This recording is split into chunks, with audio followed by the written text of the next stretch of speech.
Since 2019, there have been 7 live-action Star Wars series released on Disney+. The latest one, Skeleton Crew, just finished, so I thought it would be fun to look back at them all and rank them from worst to best.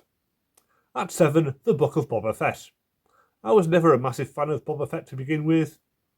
He's got the whole cool uniform and jetpack, but he's barely a character in the movies. But somehow he became a cult favourite character, and they gave him his own series, where he takes over Jabba's palace and becomes the nicest crime lord in the galaxy. The episodes are padded out with flashbacks, explaining how he came back after his apparent death in Return of the Jedi. And towards the end they lose all interest in Boba Fett, and it just becomes The Mandalorian Season 2.5. So anybody who skipped this show would have been lost when The Mandalorian came back. Plus there's a really annoying biker gang who feel like they've wandered in from a whole different universe. Tamura Morrison and Ming-Na Wen do their best, but it's all a bit of a mess, and thankfully a one-off. At 6, The Acolyte. It was very refreshing to have a show completely removed from the movie timeline, with no recurring characters and lots of Jedi, but this really didn't work. The idea was to blur the lines between the Jedi and the Sith, but the Sith characters all just murder people indiscriminately, so they still feel pretty evil if you ask me. While the big Jedi crime turns out to be that they killed one of the witches when she turned into a big scary smoke monster, which is understandable really. There are some decent fight scenes, but several likeable characters are killed off just for the shock value. Manny Jacinto was good in his role, really showing his range after The Good Place, but Amanda Stenberg was never that convincing in her dual roles, so it was all a bit of a disappointment. At 5, Ahsoka. I didn't watch the Clone Wars cartoon until recently, and a lot of it is very repetitive, just endless battle scenes with no stakes. But the Ahsoka character does have a decent arc towards the end. Rosario Dawson's version of the character is much older and feels very different. She seems to have lost the sense of fun that her younger self had and becomes just another generic Jedi. The show also brought a bunch of characters from Star Wars Rebels into live action, and I did enjoy that show, so it was good to see all those characters coming back. Lars Mikkelsen was particularly strong as Grand Admiral Thrawn, and Ray Stevenson was excellent in one of his final roles. The story didn't really feel like it got going before it ended, but there will be a second season, so hopefully that will be an improvement all round. At 4, Obi-Wan Kenobi. This was a pretty decent show.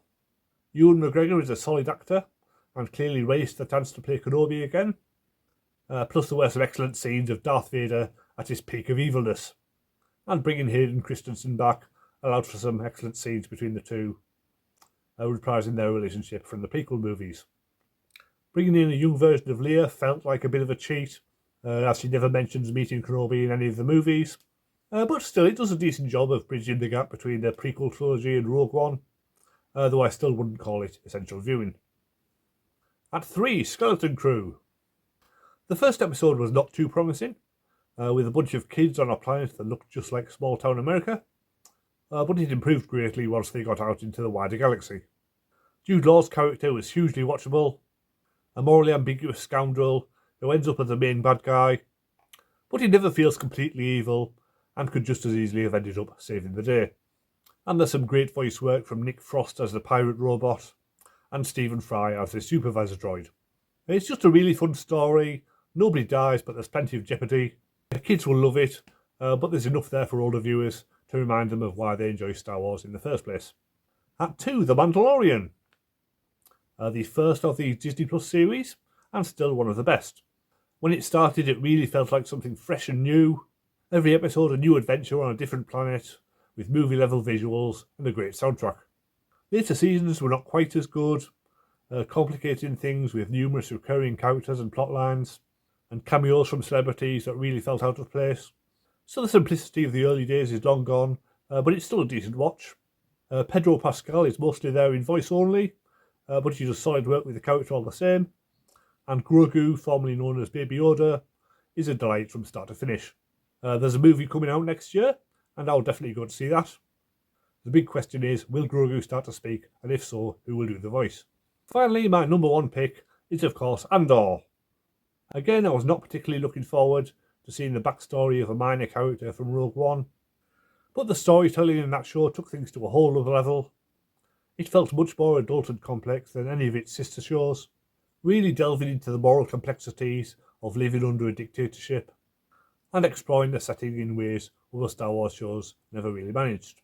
The prison episodes with Andy Serkis were probably my favourite, but every few episodes being a new mission on a new planet really helped it feel like a proper series, instead of just a movie script expanded into series length, like so many of the other shows.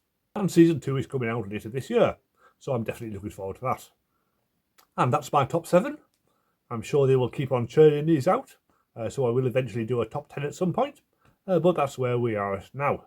Thanks for watching. Press subscribe if you want more coverage of science fiction films and TV shows, and I will see you next time.